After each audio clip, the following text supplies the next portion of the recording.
السلام علیکم ناظرین، میں ہوں انضمام اعظم اور آپ دیکھ رہے ہیں فیکٹس ود انزی۔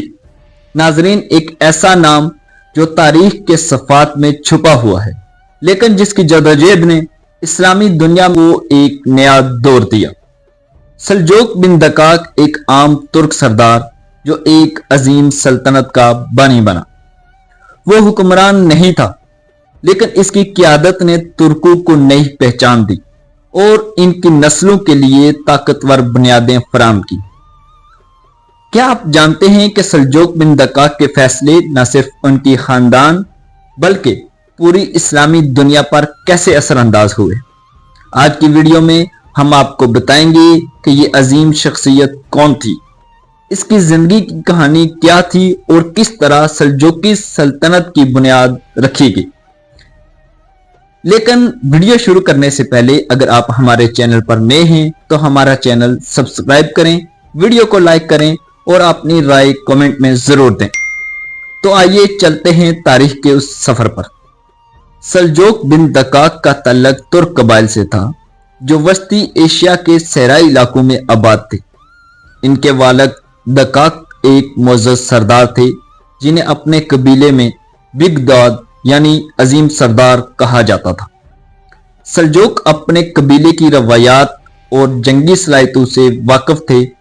کم عمری میں قیادت کے جوہر دکھائے۔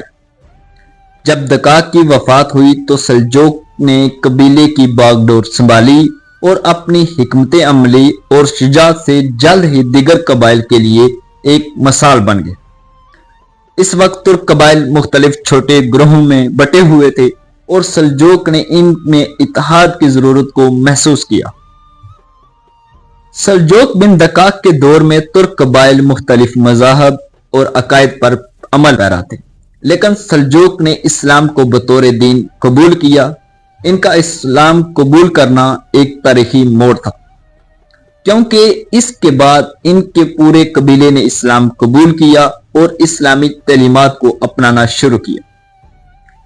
سلجوق نے علماء اور دانشوروں سے ملاقاتیں کی اور اسلامی اصولوں کو اپنی قیادت کا مرکز بنایا۔ ان کے اسلام قبول کرنے کا مقصد نہ صرف روحانی تھا بلکہ سیاسی طور پر بھی یہ ایک اہم فیصلہ تھا کیونکہ یہ ان کے قبیلے کو دیگر مسلم ریاستوں کے قریب لے آیا۔ اسلام قبول کرنے کے بعد سلجوق بن دقاق نے اپنے قبیلے کو سیاسی اور عسکری طور پر مضبوط بنانے پر توجہ دی۔ انہوں نے اپنے قبیلے کو خراسان کے قریب لا کر آباد کیا جہاں وہ مسلم ریاستوں کے قریب تھے۔ سلجوق نے اپنے بیٹوں میکائل اور ارسلان کو عسکری تربیت دی اور انہیں قیادت کے لیے تیار کیا۔ ان کے دور اندیش فیصلوں کی وجہ سے سلجوقی ترک منظم ہونا شروع ہو گئے۔ ان کی فوجی حکمت عملی اور اتحاد کی وجہ سے ترک قبائل نے خراسان اور ارد گرد کے علاقوں میں اپنی طاقت بڑھائی جو بعد میں سلجوقی سلطنت کی بنیاد بنی۔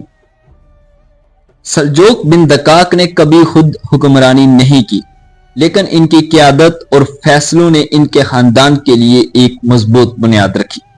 ان کے بیٹے چغری بیگ اور تغرل بیگ وہ شخصیات بنے جنہوں نے سلجوقی سلطنت کو عملی طور پر قائم کیا۔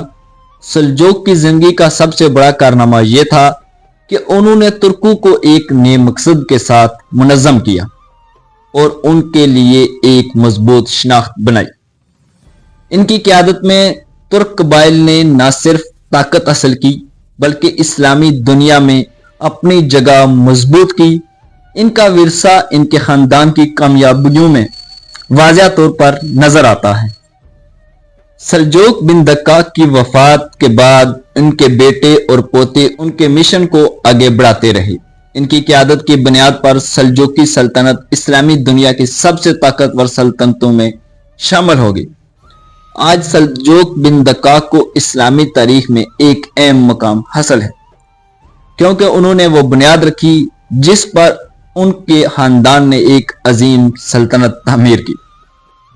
ناظرین، سلجوق بن دقاق کی زندگی ہمیں یہ سکھاتی ہے کہ ایک مضبوط قیادت اور دور اندیشی کسی قوم کی تقدیر بدل سکتی ہے۔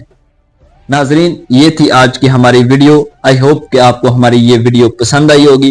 اگر آپ کو ہماری یہ ویڈیو پسند آئی تو اسے لائک کریں، اپنی قیمتی رائے کمنٹ میں دیں اور ہمارا چینل فیکٹس ود انزی کو سبسکرائب کریں تاکہ آپ کو ایسی ہی مزید معلوماتی ویڈیوز دیکھنے کو ملتی رہیں.